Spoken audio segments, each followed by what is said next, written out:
Hi, and welcome to this video. Today I'm going to teach you about how to solve explosion problems using momentum. So here we have a cannon problem where there's TNT inside the cannon and explodes, launching our projectile out of the cannon.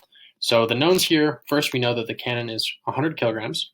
We know that the cannonball coming out of it is 5 kilograms. We also know that the cannonball leaves the cannon moving with a speed of 200 meters per second. What we're looking for is how fast the cannon recoils to the left in meters per second.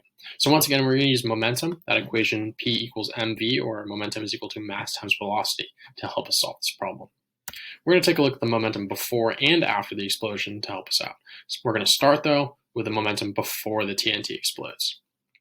So before it explodes, we have the total momentum is equal to the mass total times the velocity total. We're using totals here because before the explosion occurs, both the cannon and the cannonball are together as sort of one unit, so we're considering them all together as one. So the total momentum is equal to 105 as the mass, because that's 100 kilograms plus the 5 kilogram ball, times a velocity of 0, because they're both stationary. Before it explodes, they're both just sitting there and not moving, so that's 0, which in turn gives us a total momentum of 0 kilogram meters per second before the explosion. And now, due to the law of conservation of momentum, we know that the total momentum before that explosion is equal to the total momentum after that explosion. Therefore, we can bring that total momentum up to the other section for after the explosion. So after the explosion, we're going to start by taking a look at the momentum of the cannonball. So the ball has a mass of 5 kilograms and a speed of 200 meters per second. So we're going to multiply those together to get a momentum of 1,000 kilogram meters per second. So now, since we know that the total momentum of the cannonball and cannon after the explosion is equal to 0, we know that the momentum of the cannon must be equal and opposite to the momentum of the ball. Therefore, the momentum of the cannon is equal to negative 1,000 kilogram meters per second. From there, we can rearrange our momentum equation to solve for velocity here and plug in our values. We have negative 1,000 is our momentum of the cannon, and 100 is the mass of the cannon, and that leaves us with a final velocity of negative 10 meters per second. So after the TNT explodes, launching the projectile out of the cannon, we know that the cannon recoils to the left with a speed of 10 meters per second. So we use our momentum equation as well as our law of conservation of momentum to help us solve this problem.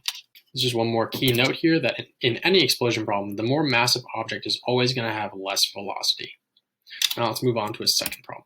So here's another cannon problem, but instead we have a slightly smaller cannon with a green projectile cannonball here.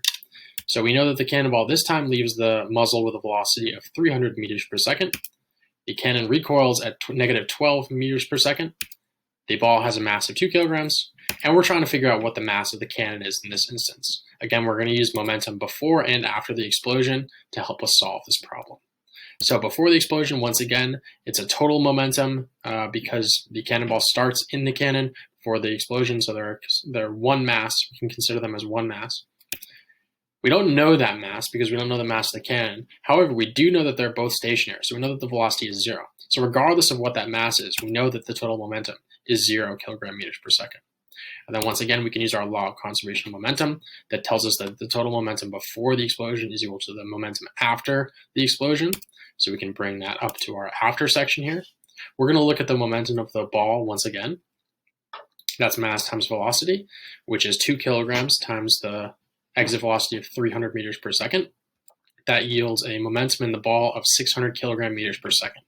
Again, since we know that the total momentum between the cannon and the ball must be equal to 0 after the explosion, we know that the momentum of the cannon must be negative 600 kilogram meters per second, or just the opposite of the momentum of the ball. So now we're going to remanipulate the equation. This time we're going to solve for mass instead of velocity. So we'll find that the mass of our cannon is 50 kilograms after plugging in our values. So we were able this time to solve for the mass of our cannon based on knowing the velocities of the cannon and the ball both before and after the explosion. So both these problems were instances where we used momentum and the law of conservation of momentum to help us solve explosion problems. So that's all for today. Thank you for watching.